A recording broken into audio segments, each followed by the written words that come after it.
그러면 신고를 해야겠다라고 얘기를 하다 보면 신고를 해봤자 까발려지는 건 여자 손해다.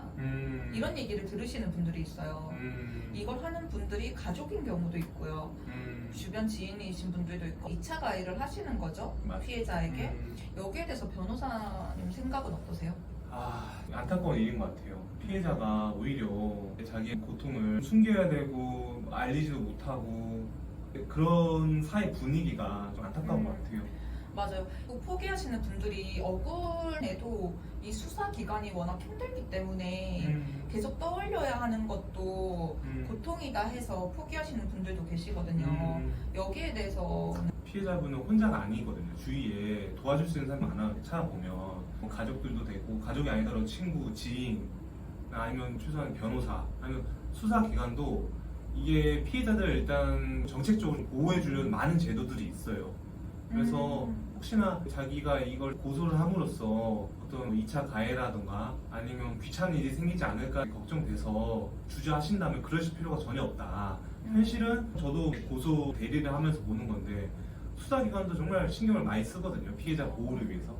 그리고 변호사도 옆에 있고 하면 좀 더 이렇게 피해자 보호, 그다음에 가해자 처벌에 더 용이한 면도 있고 하니까 너무 혼자서만 고민하지 마시고 여러 사람들에게 믿을 수 있는 사람들에게 상담도 하고 그다음에 고민도 나누고 어떻게 하면 좋을까요? 이러면서 의견도 구해보는 거를 해보시는 게 좋을 것 같아요.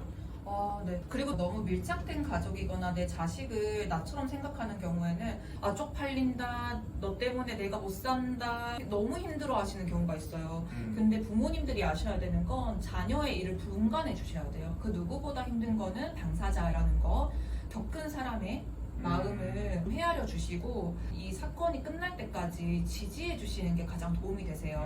사실 부모가 보기가 힘든 거거든요. 그렇기 때문에 자녀를 다시 사회에 잘 기능하는 사람으로서 내가 정당한 절차를 밟고 내가 이겨내는 이 과정이 다시 사회에 복귀하는 데 굉장한 도움이 되세요. 그러니까 이 과정을 건너뛰게 하지 마시라. 없던 일처럼 이렇게 말씀을 드리고 싶고요. 혹시 2차 가해 하시는 분들도 신고할 수 있나요? 2차 가해 충분히 처벌 대상이 된다고 하면 그거를 얘기를 들었는데 알린다거나 어쩌고저쩌고 뭐 그런 일 있었다더라 뭐 알린다거나 뭐 그걸 가지고 다른 선을 넘는 행동을 한다거나 그러면 충분히 사안에 따라서 형사처벌의 대상이 되죠. 그러면 또 요즘에 블라인드가 유명하죠. 블라인드에서 익명으로 글을 올릴 수 있잖아요. 이게 익명이라고 하지만 유추가 돼요. 그렇죠. 여기 그런 정보를 올려도 되나요? 이 사람 몰카 또 돌아다니더라. 그게 이제 명예훼손이나 경우에 따른 모욕이나 이런 게 될 수가 있거든요. 근데 이런 명예훼손 범죄에서 제일 쟁점이 되는 부분이 특정성, 피해자가 특정되느냐 라는 부분이 보통 많이 다퉈지는데 글에다가 보통은 두루뭉실하게 당사자는 읽으면 알 수 있지만 제 3자가 봤을 때는 조금 아리까리하게 보통 글을 쓰시잖아요. 그냥 유추할 수 있을 정도인 그렇죠. 거죠. 그래서 이 특정성 때문에 범죄가 성립 안 된다고 보는 경우가 참 많아서 그게 마음이 아픈 것 같아요. 이게 알만 사람들은 다 알 수 있는데 또 찾아보면 다 알 수 있잖아요. 맞아요. 그 법적인 딱 잡히기에는 애매한 부분이 있어서 보호받기 어렵다. 그렇군요. 이런 부분도 될 수 있다라는 게 좀 놀랬고 그러면 이 관계가 끝나고 증거를 남기는 게 중요할 것 같아요.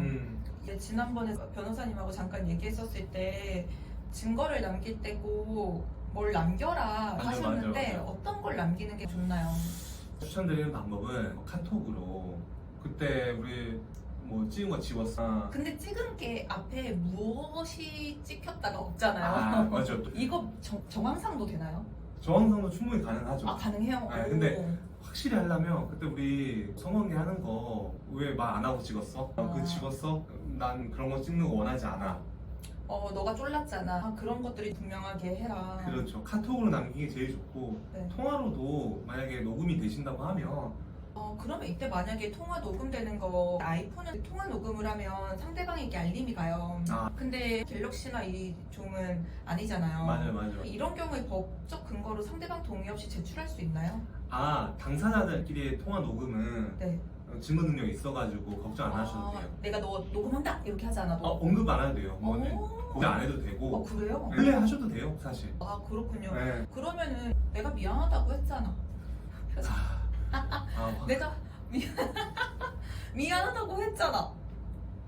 그러면 이제 끝난 거 아니야? 사실 그 미안하다고 하면 더 좋은 게 자기도 인정을 하고 네. 잘못됐다는 거를 스스로 자백을 하는 거니까 네. 좋은 것 같아요. 네. 야, 너 꽃뱀이야? 아, 너 선수야? 너 혹시 돈 때문에 이래? 그건 진짜 많아요. 억울할 것 같아요. 네. 미안하다 했는데 너 속물이구나. 맞아. 돈을 요구하네?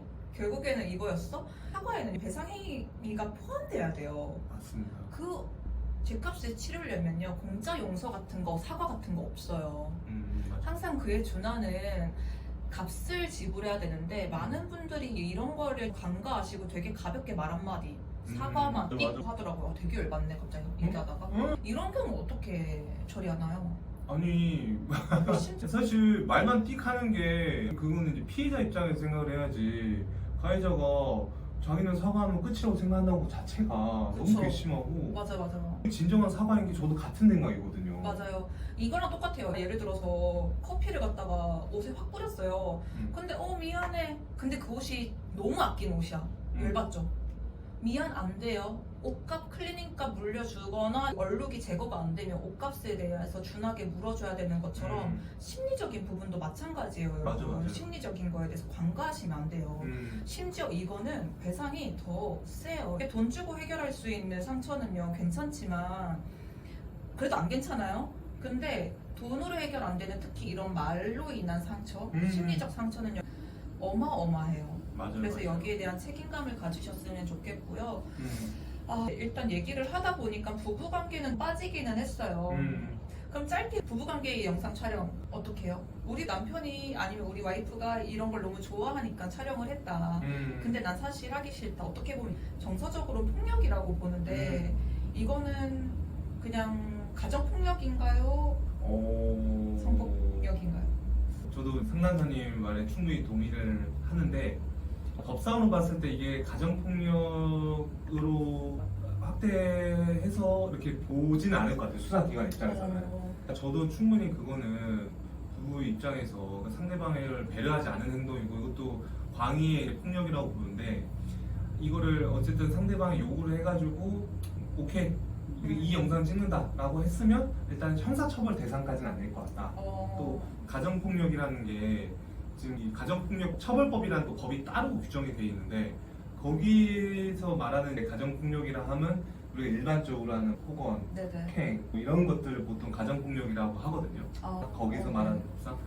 그래서 이 부부관계도 약간 연인관계의 경우처럼 똑같이 동의가 있었는지 그게 진정한 동의라고 볼 수 있는지 또 동의의 범위, 그 사람이 한 동의의 범위에 포함되는 행위인지 이런 것들이 다 모두가 지금 쟁점이 될 것 같거든요. 그럼 제가 또 이런 걸 봤어요. 맞죠. 지금 변호사님 살짝 긴장하시. 오늘 질문이 많네요. 이게 주제가 많아서 이렇게 파트를 좀 나누면 좋을 것 같은데 성적 의무를 거부하는 것도 이혼 사유가 될 수 있다. 맞아요.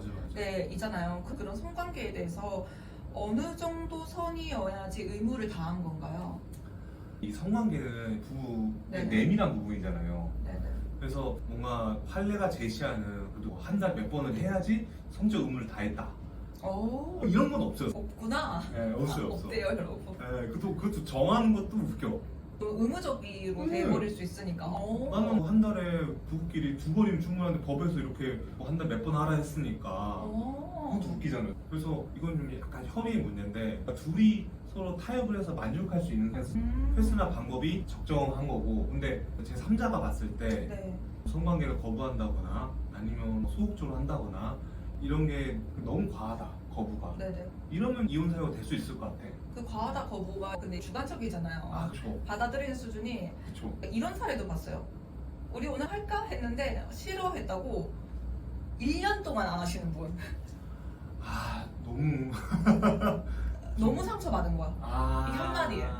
그쵸. 말 한마디로 한 6개월 안 했다 이러시는 분들 있거든요. 그러면 한 몇 번 정도 제안을 하면 괜찮아. 그쵸. 그래도 부부면 네. 그런 것도 좀 얘기를 허심탄회하게 하면서 그러면 네. 나는 뭐 예를 들어서 한 달에 일주일에 뭐 최소 2번 하고 싶은데 넌 어떻게 생각하냐?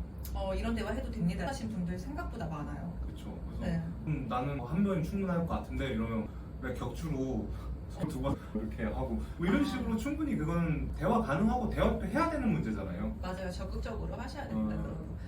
네, 그러네요. 그러니까 이 얘기를 듣다가 저는 어떤 상상을 해봤냐면 되게 고집스럽게 주장하시는 분들이 있어요. 상담을 하다 보면. 맞아. 본인 잘못인데 음. 끝까지 우기는 경우 이럴 때는 가정은 지키되 혹시 소송 되나요? 사실 이제 이혼 소송을 할 때 이혼 소송 말고 이혼 안 하고 내가 얘한테 짜증나. 짜증나? 그래서 민사를 딱 걸어요. 막. 기분 상했죠 이런 걸로. 네. 근데 그 정도까지 아니겠죠. 근데 예를 들어 계속 장난으로 때려. 때리지 말라고 했잖아. 근데 이 정말 안 되겠다 새로운 마음으로 이혼은 아니지만 법적으로 조치를 취할 수는 있나요? 이게 구체적으로 행위를 봐야 될 것 같긴 해. 근데 말씀하신 것처럼 네. 이게 단순하게 거부를 삐져가지고 말을 네. 안 한다거나 협조를 안 한다거나 이런 거는 애매할 것 같아요. 이걸 처벌을 구한다거나 손해배상을 청구한다거나 애초에 서로를 그쵸. 잘 만나야 되겠네. 서로 대화도 되고 맞춰나갈 용의가 있는 네. 준비가 된 상태에서 뭐 상대방을 만나는 게 맞는 것 같아요. 네. 오늘 대화가 길어졌는데요. 이제 몰카가 워낙 많다 보니까 일이 저도 상담을 종종 받는 일들이 있어서 궁금했던 것들 여쭤봤었어요. 마지막으로 혹시 관련해서 얘기해 주실 부분이 있나요? 몰카라는 게 많이 걱정되잖아요. 그래서 사람 관계라는 게 영원한 건 아니니까 뭐 인간관계는 유통기간이 있잖아요. 그래서 뭐 사랑의 유통기간 있나요? 이거 다음 주제 갈까요? 그러니까 인간관계 어떻게 될지 모르니까 맞아요. 그 순간에 취해가지고 영상 촬영에 동의한다거나 그러시는 안 하셨으면 좋겠어요. 네. 그때는 좋아도 나중에 뒤처리가 어려울 수가 있거든요. 아까 네. 말씀드린 것처럼 수사기관이라고 무조건 지워줄 수도 있는 건 아니고 또 상대방 협조를 안 하고 나 그냥 갖고만 있는데 이러고 하면 평생 불안하게 살아야 되잖아요. 아까 우리 얘기한 것처럼 이게 해킹이 돼가지고 유포가 될 수 있고 의도치 않게 그러니까 애초부터 그런 문제가 발생 안 하려면 안전하게 놓으라고 말하는 게 좋을 것 같다라고 생각합니다. 아니요 연습하는 거 중요해요. 관계에서는 위험성이 있는 것에 대해서는 인식이 필요할 것 같아요.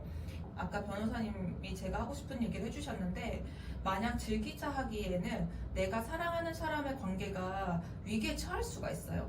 관계를 잃는 것뿐만이 아니라 이 행동에 대해서 내가 정말 상상할 수 없는 감당하기 어려운 그런 책임을 져야 되고요. 관계에서 분명한 바운더리를 설정하셔서 심리적으로도 이렇게 법적으로도 합의를 이끌어가는 것이 좋겠습니다. 오늘 대화 되게 길었는데요. 유익했습니다. 저도 많이 배웠습니다. 다음번에는 또 저희가 유익한 영상으로 또 찾아뵙도록 하고요. 오늘도 영상 시청해 주셔서 감사합니다. 감사합니다. 안녕.